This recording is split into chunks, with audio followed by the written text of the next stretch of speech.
Është një histori që është tregu një 1000 herë deri tani që nga viti 1999. Bëra një bisedë me një televizion në Tiranë dhe kaloi edhe ky moment. Dhe kur dhanë emisionin ata bisedën, kur e dhanë në televizion, e kishin hequr këtë episodin e këtij ushtarit serb. E kishin hequr. Dhe unë u befasova, po nuk më bëni përshtypje, sepse e kanë hequr, aq hapësirë kanë pas, këtë kanë pas të arsyeshme.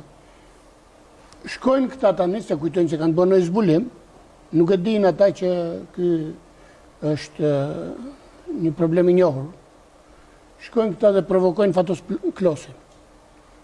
I thonë një komandant në UÇK ka deklaruar që kam dhënë urdhër të vi kështu, të vi ushtari serb dhe ja kanë pranu, e ka kërkuar për 24 orë, ja kanë pranu për 12 orë. Dhe ai Fatosi flet keq për atë komandantin që pas ka dhënë këto urdhra. Po nuk e dinte dhe nesërmen gazeta shkruajtë një faqe Fatos Klosi përballë Kudusilamës. Edhe 2 portretet tona në 2 anë, edhe aty titulli Fatos Klosi përballë Kudusilamës, e merr Fatosin në telefon. Thotë unë di që kam thonë se çka kam bëjë, ti e bë punën tonë, vazhdo me tënden, unë s'kam ndonjë problem. Pra i ndërtoni dhe i përdorni keq njëherë këto muhabetet që bëjmë ne dhe këto tregimet e këto gjëra.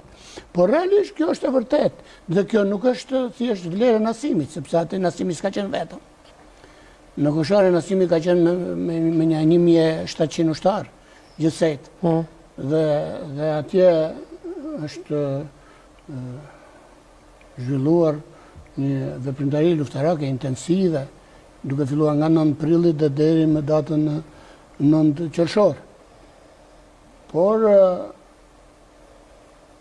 atë ditë zëri i Amerikës deklaroi që ushtria serbe ka pushtuar Bayramçorrin. Dhe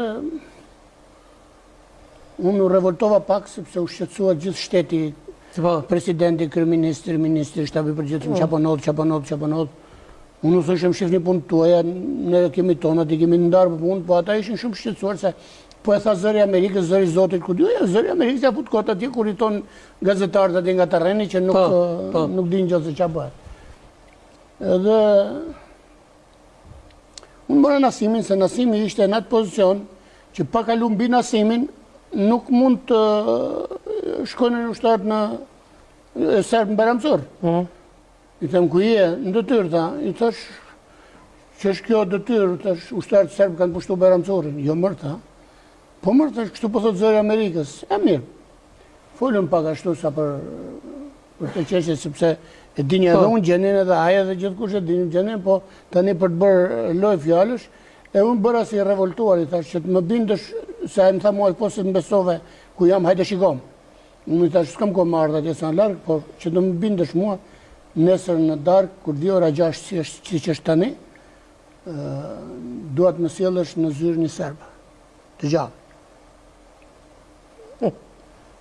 Dhe e solli në gjes. Domethënë, e solli për 12 orë. Synimi nuk ishte për të parë një serb, unë që u zdola me pa fare. Po. Asu mora ma të punë fare. Por me vërtetu se është në vija. U morën të tjerë.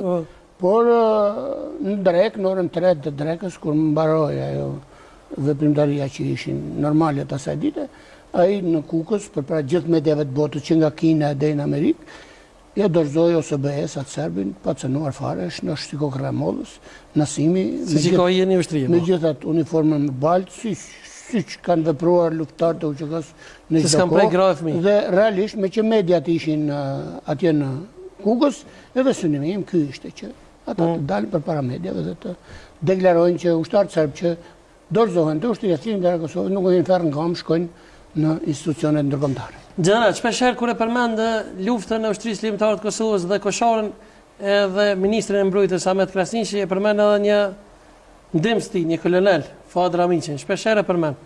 Po, Fuadi ka qenë komandant në strukturat e ushtrisë të udhëhequr nga Ahmet Krasniqi. Por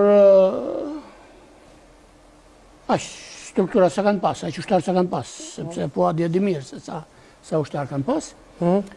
Por ka qenë edhe në Tropoj, në Papaj, edhe në Kolsh. Pastaj është transferuar në Tiranë atje në shtab. Mos kofsha gabime, në shtab e ka marrë më vonë Halil Bica, nuk e di. Dhe pas asaj ai ka vepruar andaj, por Fuadi më ka pru mua për herë të parë, nuk ka ardhur me ta, më duket, nuk e di a ka ardhur me ta s'ka ardhur, por më ka pru Ahmet Krasniqi në zyrë, se ja kam kërku Fuadit. Unë shkova në inspektim në veri, dhe kur shkova atje, takova një port, kur ruante një ushtar. Atje në Papaj, në Tropoj. Dhe i them, po ti ushtar këtu, qa ruan këtu, kush je ti? Unë jam ushtari ushtrisë shqiptar të Kosovës, thaj. I thash, po, qa reparti jeni jo këtu? Reparti.